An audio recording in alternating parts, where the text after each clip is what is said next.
तो नमस्कार दोस्तों, कैसे हो आप सब। और अगला अपडेट आ रहा है दोस्तों नारायणपुर से। नारायणपुर में जो जारी हुआ था कार्यालय कलेक्टर जिला नारायणपुर अर्थात राजस्व विभाग में विज्ञापन क्रमांक है 391 स्थापना वी 1 विशेष भर्ती 2023 नारायणपुर दिनांक 23 मई 2023। इसका दोस्तों पात्र अपात्र सूची जो है आ चुका है और हम इस वीडियो में बात करेंगे पूरा पात्र अपात्र सूची, उसके साथ ही इन सभी पदों की जो चयन प्रक्रिया है उसके बारे में भी। तो आप लोग बने रही वीडियो में। तो आपको जो इसका जो पात्र पद सूची है वो कहाँ मिलेगा, तो चलिए मैं आपको बताता हूँ। ये आप सीधा पहुँच जाइएगा जिला नारायणपुर का जो वेबसाइट है narayanpur.gov.in, यहाँ पर देख लीजिए पूरा का पूरा जो है लिस्ट डला हुआ है। ठीक है, इसमें जितने भी पद थे, जितने भी ना 7 प्रकार के पद थे, सातों का दोस्तों यहाँ पर अपडेट आ चुका है। पात्र सूची जो है जारी हो चुकी है और इसका जो नोटिफिकेशन है, चलिए उसको पढ़ते हैं। नोटिफिकेशन का तात्पर्य ये वाला जो ये है व्यू, चलिए इसको पढ़ते हैं। डाउनलोड करके हमने रख लिया है और ये यहाँ पर है, देख लीजिए। तो कार्यालय कलेक्टर जिला नारायणपुर क्रमांक कितना है, विशेष भर्ती 2023 नारायणपुर दिनांक 22 अगस्त 2023 को जारी हुआ है, अर्थात कल के डेट में, शाम के डेट में ये जारी हुआ है। कार्यालय कलेक्टर जिला नारायणपुर के विज्ञापन क्रमांक 391 स्थापना वी 1 विशेष भर्ती 2023। देख लीजिए ना, ये जो जारी हुआ है विज्ञापन उसका भी क्रमांक सेम है, तो उसी का है ये। ठीक है, आगे बढ़ते हैं। विशेष भर्ती 2023 23 मई 2023 के माध्यम से कार्यालय कलेक्टर जिला नारायणपुर के राजस्व विभाग में तृतीय श्रेणी सहायक ग्रेड 3 स्टेनो वाहन चालक, चतुर्थ श्रेणी अर्दली चौकीदार भृत्य परास के रिक्त पदों की पूर्ति हेतु छत्तीसगढ़ के स्थानीय मूल निवासी अभ्यर्थियों से सीधी भर्ती हेतु आवेदन 12 जून शाम 5 बजे तक पंजीकृत डाक स्पीड पोस्ट के माध्यम से कार्यालय में उपस्थित होकर, ठीक है ना, दोनों ऑप्शन था, आवेदन प्रस्तुत करने हेतु आमंत्रित किया गया था। उक्त अवधि में प्राप्त आवेदनों का जिला स्तरीय भर्ती समिति द्वारा परीक्षण उपरांत दाव आपत्ति हेतु पदवार पृथक पात्र अपात्र सूची तैयार कर जिला कार्यालय के सूचना पटल पर एवं जिले के वेबसाइट में अपलोड किया जा रहा है। दोस्तों ये पूरा लिस्ट जो है हमारे पास उपलब्ध है और ये सारे लिस्ट जो है आपको हमारे जो टेलीग्राम चैनल है एक्सलेंट सुनील सर नाम से, उसमें आपको पूरा लिस्ट जो है मिल जाएगा। और कोशिश करूंगा मैं कि इस वीडियो के डिसीजन में भी आपको ये लिस्ट दे दूं।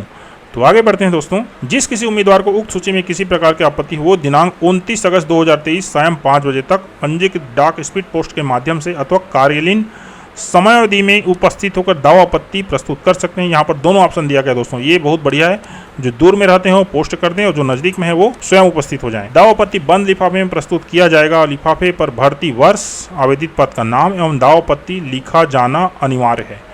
ठीक है, आपको क्या क्या लिखना है, भर्ती वर्ष 2023, आवेदित पद का नाम जैसे फर्रास, दावा आपत्ति लिखा जाना है तो फर्रास पद हेतु दावा आपत्ति ऐसा आप लिख सकते हैं। ठीक है, नियत समयावधि पश्चात प्राप्त दावा आपत्ति पर विचार नहीं किया जाए। तो दोस्तों ये जारी हो चुका है, लेकिन इसमें एक चीज का कमी, यहाँ पर दावा आपत्ति के लिए किसी प्रकार से आपको कोई डॉक्यूमेंट उपलब्ध नहीं कराया गया है, कोई प्रोफार्मा उपलब्ध नहीं कराया गया है। और ऐसी ही परिस्थिति के लिए हमारे चैनल में ऑलरेडी हमने एक वीडियो अपलोड कर दिया है, आप देख लीजिएगा। दावा आपत्ति कैसे प्रस्तुत करें, एक वीडियो है इसी प्रकार से परिस्थिति के लिए। तो चलिए आगे बढ़ते हैं दोस्तों। तो यहाँ पर देखिए दोस्तों, पूरा पात्र सूची जो जारी कर दी गई है। यहाँ पर आप देख सकते हैं पूरा यहाँ से वहाँ तक। प्यून में तो हद सारा आवेदन गया है, उसके साथ असिस्टेंट ग्रेड 3 में भी बहुत सारा आवेदन यहाँ पर गया हुआ है, देख सकते हैं। तो चलिए हम जानते हैं इसका जो चयन प्रक्रिया है वो किस प्रकार से होना है, वो मैटर करेगा। ठीक है, तो चलिए आगे बढ़ते हैं। ये हमने जो विज्ञापन इसका जारी हुआ था उसको भी निकाल लिया है और चलिए चयन प्रक्रिया आ गए। तो सहायक ग्रेड 3 का चयन प्रक्रिया देखिए, 12वीं कक्षा के जो प्राप्तांक है उस आधार पर रिक्त पदों के 5 गुना अभ्यर्थियों को कौशल परीक्षा हेतु क्या किया जाएगा, आमंत्रित किया जाएगा। कौशल परीक्षा कुल 75 अंक की होगी, जिसमें MS Word 25, Excel 25, PowerPoint 25 अंक के होंगे। हिंदी कंप्यूटर टाइपिंग के संबंध में 5000 की डिप्रेशन प्रति घंटा गति निर्धारण हेतु ली जाए। परीक्षा में सफल होना अनिवार्य है। दोस्तों यहाँ 2 होना है ना, पहला एक है कंप्यूटर स्किल टेस्ट, ठीक है, कंप्यूटर स्किल टेस्ट होना है, और दूसरा है टाइपिंग टेस्ट। याद रखिए ना, टाइपिंग टेस्ट में केवल वो क्वालिफाइंग है, ठीक है, पास बस होना है, उसमें कोई मार्क्स आपको नहीं मिलेगा। ठीक है, और दूसरा जो कंप्यूटर स्किल टेस्ट है ये महत्वपूर्ण है, इसी से मार्क्स आपको मिलेंगे। ध्यान दीजिए ना, परीक्षा में सफल होना अनिवार्य होगा। हिंदी कंप्यूटर टाइपिंग का 5000 की डिप्रेशन प्रति घंटा गति नहीं होने पर उम्मीदवार की उम्मीदवारी निरस्त कर दी जाएगी, अर्थात यहीं से उसका जो उम्मीदवारी खत्म हो जाएगी। इसका मूल बात है जो दिया गया है उसको कंप्लीट आपको टाइप करना है। चाहे गलत हो चाहे सही। अंतिम चयन केवल कौशल परीक्षा में प्राप्त अंक तथा कंप्यूटर टाइपिंग में सफल होने के आधार पर किया जाएगा। सीधी सी बात है, अगर आप टाइपिंग परीक्षा में सफल हो गए हैं तो केवल कौशल परीक्षा था जो 75 अंक है, ठीक है ना, ये जो 75 अंक है इसमें जो आपका नंबर मिलेगा उसी से आपका चयन होगा या नहीं होगा उसका निर्धारण होगा, बशर्ते आप इसमें क्वालिफाइंग हो, किसमें, टाइपिंग में, ठीक है। स्टेनो में भी सेम प्रक्रिया है, कोई विशेष अलग नहीं है। अगला देखते हैं दोस्तों, वाहन चालक में क्या प्रक्रिया है। 8वीं कक्षा के प्राप्तांक के आधार पर रिक्त पदों के 10 गुना अभ्यर्थी को एक परीक्षा, बहुएकिल परीक्षा का तात्पर्य है एमसीक्यू टाइप के आपको क्वेश्चन रहेंगे, उसमें आपको आमंत्रित किया जाएगा।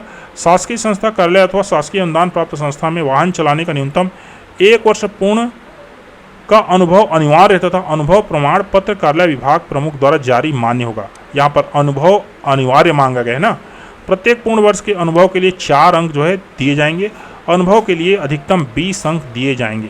अंतिम चयन अनुभव के अंक तथा ड्राइविंग से संबंधित बहुवैकल्पिक परीक्षा में प्राप्तांक के आधार पर किया जाएगा।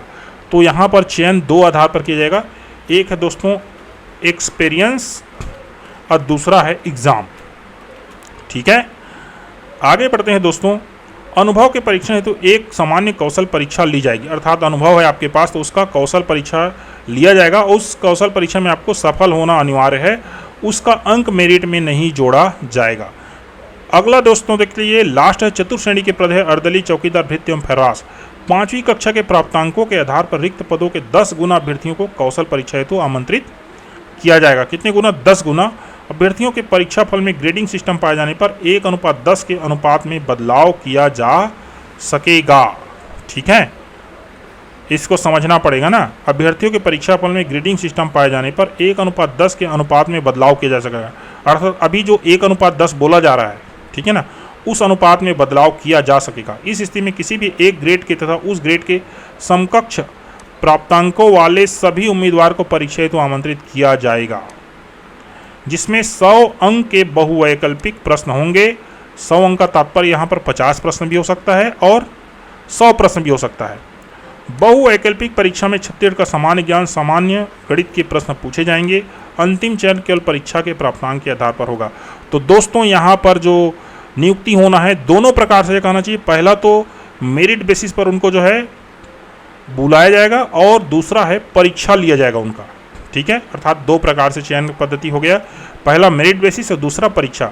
अंतिम जो मेरिट लिस्ट बनेगा उसमें केवल और केवल जो परीक्षा बेस पर जो उत्तीर्ण होंगे, अच्छे नंबर लाएंगे, उन्हीं के बेस पर नियुक्ति होना है दोस्तों।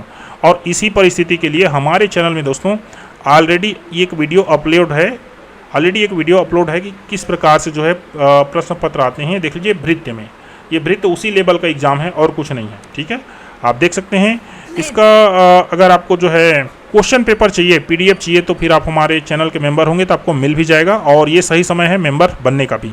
बाकी आप इसको स्वयं भी नोट कर सकते हैं, देख सकते हैं। इस वीडियो में पूरा जो है क्वेश्चन आपका डला हुआ है, ठीक है दोस्तों। तो इस प्रकार से ये नियुक्ति होना है। एक बार और बता दूं मैं, सहायक ग्रेड 3 में होना है मुख्य रूप से जो कंप्यूटर कौशल परीक्षा है 75 अंक का, उसी से नियुक्ति होगा। वाहन चालक में अनुभव का और प्लस जो परीक्षा में प्राप्तांक है उसका।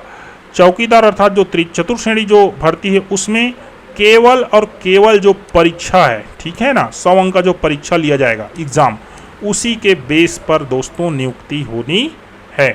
तो दोस्तों इसके संबंध में और आपको कुछ भी जानना हो तो आप हमको संपर्क कर सकते हैं, अर्थात आप नीचे कमेंट कीजिए, हम आपको रिप्लाई करेंगे। और आपको अगर पर्सनली हमसे संपर्क करना है तो प्लीज़ ज्वाइन द चैनल। तो दोस्तों वीडियो अच्छा लगा हो तो please subscribe the channel, share the video. Thank you, धन्यवाद।